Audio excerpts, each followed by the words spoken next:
कर्नाटक में जैसे ही मतदान शुरू हुआ, प्रधानमंत्री नरेंद्र मोदी राजस्थान के मिशन पर कूच कर गए। देश के प्रधानमंत्री की चुनावी बेचैनी को अलग अलग नाम दिया जाता है। उनके चाहने वाले हों या फिर विरोधी, उनकी पहचान एक इलेक्शन मिशन की तरह करते हैं। एक ऐसा नेता जो राजनीति के लिए चारों पहर डेडिकेटेड है। नमस्कार, मैं हूं साक्षी राय और आप देख रहे हैं भारत एक्सप्रेस डिजिटल। प्रधानमंत्री नरेंद्र मोदी बुधवार को राजस्थान पहुंचे और यहां की धरती से एक तीर से 3 निशाने साधे।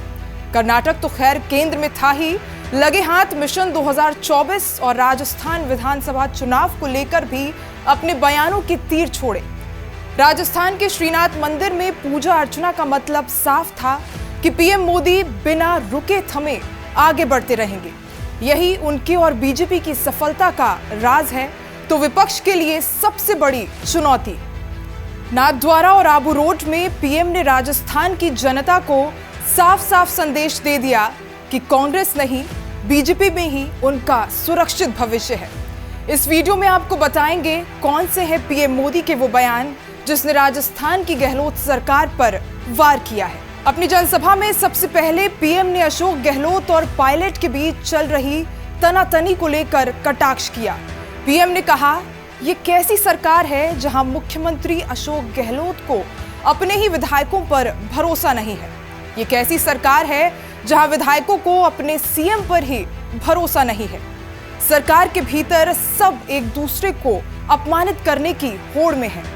जब कुर्सी पूरे 5 साल संकट में ही पड़ी रही तो ऐसे में राजस्थान के विकास की किसे परवाह होगी। पीएम ने कुछ हफ्ते पहले सूडान में चल रही लड़ाई को याद दिलाते हुए कहा कि कांग्रेस चाहती थी सूडान में कुछ अनहोनी हो जाए और कर्नाटक के चुनावों में लड़ने का मजा आ जाए। उन्होंने कांग्रेस पर सीधा हमला करते हुए कहा कि ये लोग अभी भी मोदी को पहचान नहीं पाए हैं। संकट में फंसे एक एक हिंदुस्तानी की रक्षा के लिए मोदी किसी भी हद तक जा सकता है। अपने बयान में आगे बढ़ते हुए पीएम ने कहा कि सिरोही, जैसलमेर, करौली, बिराह, यहां कांग्रेस के कुशासन की वजह से विकास नहीं हुआ। जिलों को पिछड़ा घोषित कर कांग्रेस ने पल्ला झाड़ लिया था। जनता ने बीजेपी को मौका दिया तो इन जिलों में हमने विकास की आकांक्षा जगाई, इन्हें आकांक्षी जनपद घोषित किया। नाथद्वारा में आज 5000 करोड़ रुपए से ज्यादा के विकास कार्यों का लोकार्पण और शिलान्यास किया। इसका भी सबसे ज्यादा लाभ आकांक्षी जनपदों को होगा। अपने बयानों के बीच पीएम मोदी बड़ी स्मार्टली जनता को चुनावी मोड में खींच लाए। उन्होंने जनता को याद दिलाते हुए कहा कि मैं आप सबसे किया हुआ वादा कैसे भूल सकता हूं। जब मैं नवरात्र के दौरान आया था तो आपसे कोई बातचीत नहीं कर पाया था। आपको बता दें कि इसके अलावा प्रधानमंत्री नरेंद्र मोदी ने राजस्थान के नाथद्वारा में 5500 करोड़ रुपए से अधिक की 4 राष्ट्रीय राजमार्ग और 3 रेल परियोजनाओं का लोकार्पण किया। इस मौके पर प्रदेश के मुख्यमंत्री अशोक गहलोत भी मंच पर मौजूद नजर आए थे। पीएम ने कहा कि दूरदृष्टि के साथ इंफ्रास्ट्रक्चर न बनाने का नुकसान राजस्थान ने भी उठाया है, लेकिन अब अपनी इस विरासत की पूंजी को हमें अधिक से अधिक देश दुनिया तक ले जाना जरूरी है। इसलिए भारत सरकार अपनी धरोहरों के विकास के लिए अलग अलग सर्किट पर काम कर रही है।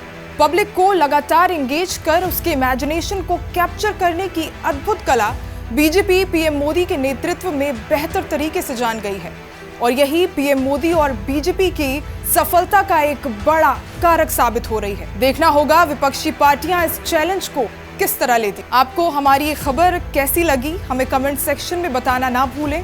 ऐसी और भी वीडियोस के लिए बने रहें भारत एक्सप्रेस डिजिटल के साथ।